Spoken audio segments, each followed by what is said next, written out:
তাহলে কি রোমান মায়াকে বাড়িতে একা পেয়ে মায়াকে কুপ্রস্তাব দেবে? এজন্য কি মায়া রোমানের উপর হাত তুলবে? তবে কি হতে চলেছে বৎসরতের 18 নম্বর পর্বে? হ্যালো বন্ধুরা, কেমন আছেন? আশা করি সকলেই ভালো আছেন।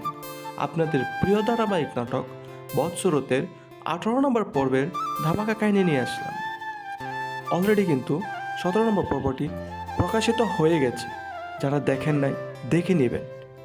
আর এই বৎসরতের 18 নম্বর পর্ব কবে প্রকাশিত হবে এবং 18 নম্বর পর্বে কি হতে চলেছে তা জানতে পারবেন আমাদের এই ছোট্ট একটি ভিডিওতে।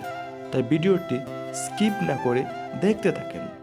হ্যালো বন্ধুরা, মায়া ও জামাল এখন সকল বাধা বিপত্তি অতিক্রম করে নতুন জীবনে চলতে গিয়েছিল, কিন্তু জামালের এই সুন্দর জীবনে আবারও বাধা হয়ে দাঁড়ায় চেয়ারম্যানের মনের শান্তির জন্য জামালের উপর লোক দিয়ে গাড়ি চাপা দেয়, যার ফলে জামাল গুরুতর আহত হয় এবং হাসপাতালে ভর্তি হয়।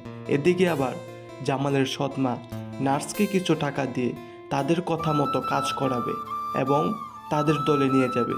মায়াকে জামালের কাছ থেকে দূরে রাখবে, দূরে সরিয়ে দেবে এবং মরিয়ম ও সৎমা জামালের কাছে থাকবে। জামাল যখন আস্তে আস্তে সুস্থ হয়ে উঠবে তখন নার্স বলবে যে আপনার সৎমা ও মরিয়ম আপনার সেবা যত্ন করেছে, আপনার স্ত্রী মায়া নয়।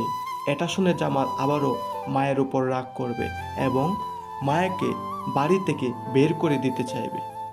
মায়ের জীবনে আবারও এক বড় ধরনের জ্বর আসতে চলেছে। আর আপনারা এই ধামাকা পর্বটি দেখতে পারবেন 18 নম্বর পর্বে। আপনারা সবাই অধীর আগ্রহে বসে আছেন যে 18 নম্বর পর্বটি কবে প্রকাশিত হবে। আর 18 নম্বর পর্বটি প্রকাশিত হতে চলেছে আগামী 24শে ফেব্রুয়ারি, রোজ মঙ্গলবার। তাই এই রকম ভিডিওটি পেতে আমাদের চ্যানেলটি এখনই সাবস্ক্রাইব করে রাখেন। ধন্যবাদ সকলকে।